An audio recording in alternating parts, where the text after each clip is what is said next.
How did the pandemic escalate airport digitalisation and technological developments? Wonderful question. I think the fundamental change that happened through the pandemic is not necessarily that we wanted to do more technology advancement, digital transformation and so forth.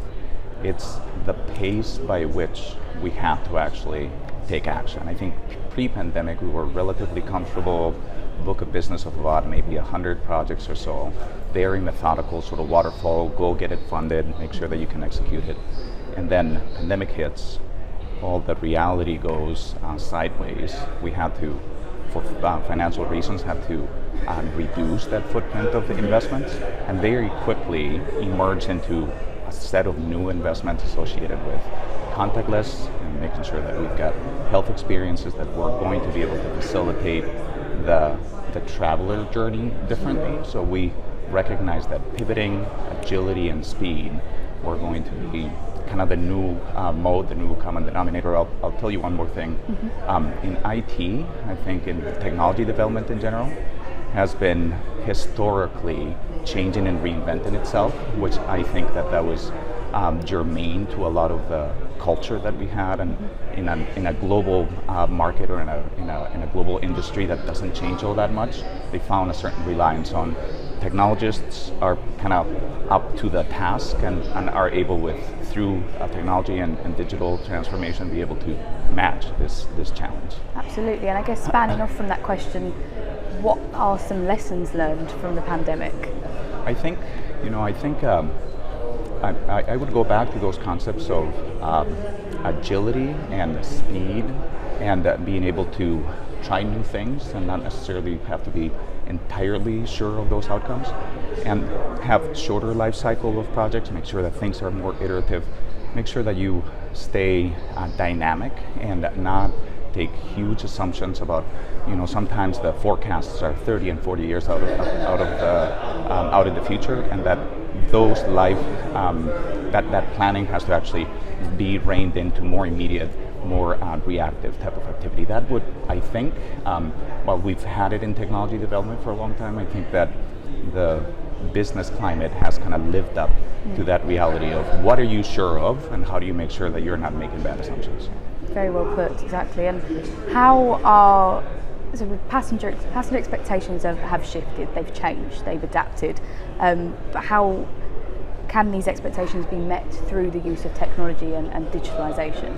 Absolutely. I think, a couple of things seem to be emerging, not just that the passenger expectations have changed, but also the passenger demographics have changed. At least in the US market, we saw sort of an erosion of the business traveler and a pent-up demand of a lot of canceled vacations and a lot of people that wanted to go to many destinations that for a long time gets bottled up in friction and inability to actually travel, to an explosion of that demand, with that demand being I'm going to say less familiar traveler, more of a leisure traveler that is really wanting to see the same kind of interactions that they have in the world outside, the same way that they can call a transportation or make sure that they can order food, or that they are going to have a digital experience of the reality because the pandemic made them have to have a digital alternative just to remove the people out of the way, that they carry that same experience. They're not a business traveler, haven't been there all that time, but they want to go somewhere. But they bring that back into our facilities and look for equivalency, right? They do see kiosks, but how can they interact with the airline on their phone? They see parking, but how can they pre-book and pay? They see food options, but how can I make sure that I get that delivered to me so I can avoid the crowds? So I would say that the expectation from the traveler is that they're going to have the same digital option, digital experience within our airports, and then we have to measure up to that, knowing that it's a less travel adapt type of a travel population. Absolutely, I think passengers are definitely looking for that frictionless travel experience. Absolutely, yeah, and I mean, and I think that got accelerated through the pandemic. We had a focus ahead of that to say frictionless, concentrate on the one journey experience, making sure that folks were going to not see all the different stakeholders that are part of that interaction, curb to gate type of experience. Well, how do you enable biometric in order to facilitate that? I think all of that was there. What I think is new is that since they went away and they came back, there's a new attention, particularly by business, to say, who are they and what do they need and what's unique about them, and how can we make sure that we can put all our effort into this safe journey and in a safe interaction within a pandemic, and then something that we can leverage for the future to just make sure that the experience is going to be, as you said, as frictionless as possible, including a digital alternative to just about everything that they can do on the outside within our journeys. Absolutely. Very interesting. So what are some upcoming trends that you're excited for or you can foresee? Upcoming trends. Oh, upcoming trends. I think, well, first of all, it's exciting that the industry is coming back. We're here interviewing live when we couldn't do that before, right? So I think it's exciting to see that pent-up demand showing up at our facilities. And we're still, I'm with Minneapolis, St. Paul, we're still about between 80 and 85% recovered. That's about average for the US market. So one of the trends is seeing people back. And the interesting trend to watch is the business traveler going to be back with the same demand profile, because that had a lot of financial implications on sort of our entire business model.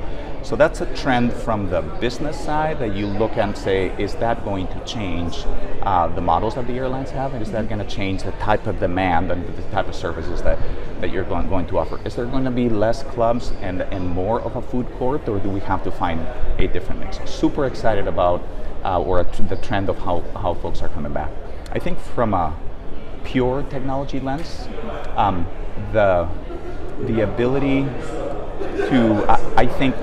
to incorporate biometric, I'm going to say capability in just about the entire journey is, in my opinion, coming to be a reality. I think we all understood the concept. Do you tokenize it? Do you work with third parties that are going to maintain those identities? That's something that can happen more organically. All of that was conceptual, but I think the pandemic brought a realization that contactless is the way to go, that biometric has got an incredible impact on how to make that a reality. And the solutions and solution providers are actually starting to deliver things that become that bring that vision into a reality. So I'm really watching, particularly in the US through the regulatory bodies and so on, how the implementation of innovative ways to use biometric technology in order to make that journey seamless. That is a trend that I'm watching at the same time of how does demand come back, and what happens if it doesn't, and how do you pivot again, and what is the role of common use and flexibility of facility management, and what are the optimization activities that can happen. The last trend, and I think it's outside of IT, but we've got a huge role in it, is everything about sustainability, right? And sustainability is not just green, it's not make sure that we're planting trees, but sustainability in a financial sense as well, sustainability in a resource management and a human element management. How can we survive? How can we be sustainable? How do the investments that we have going to carry into the future in a way that we're not acquiring debt or putting ourselves out of pivot, out of balance, I should say, either from a financial, human resource, and or facility management perspective.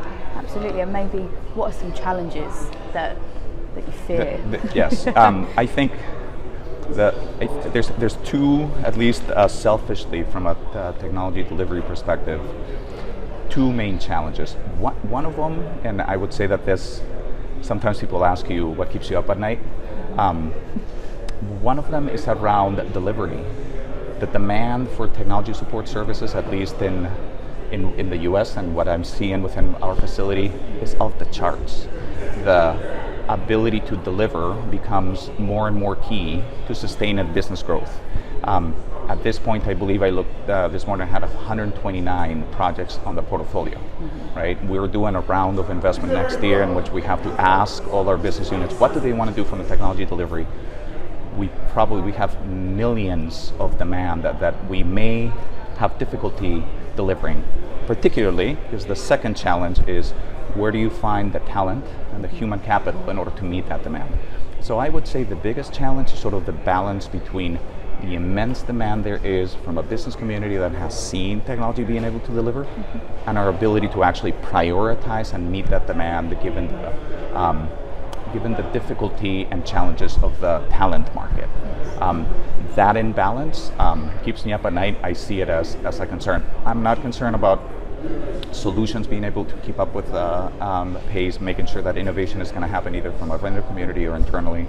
I'm really not concerned with the pure tech bits and bytes of the industry, but I'm concerned with a lot of demand, not a lot of talent to actually meet it, and how do you continue to prioritize, continue to make progress at the speed of business.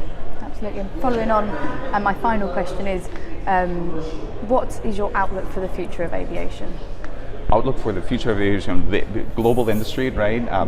That there is certainly differences between some of the sectors. I think that we have, and this may be a little funny coming from a technologies, but we have one of the industries. We support one of the industries that cannot be supplanted by a digital alternative, in my perspective. We're in the dream making business. People want to travel. People want to go. Sometimes it may be for business. Sometimes it's just to catch up with something. Sometimes it's just to make dreams take place. So we are in an enchanting industry that is global, that is going to continue to see demand, and we have to continue to facilitate it. I think we may have bumps from time to time. Pandemic was perhaps the most significant, but I see an industry that is based on human interaction that I just don't think that is going to have an easy replacement anytime soon, and that is just looking for ways by which we can remove that friction, make sure that transaction can be as efficient as possible, and we can grow at the speed of demand, at the speed of business. Absolutely. Well, thank you very much for your time Absolutely. today. Thank you.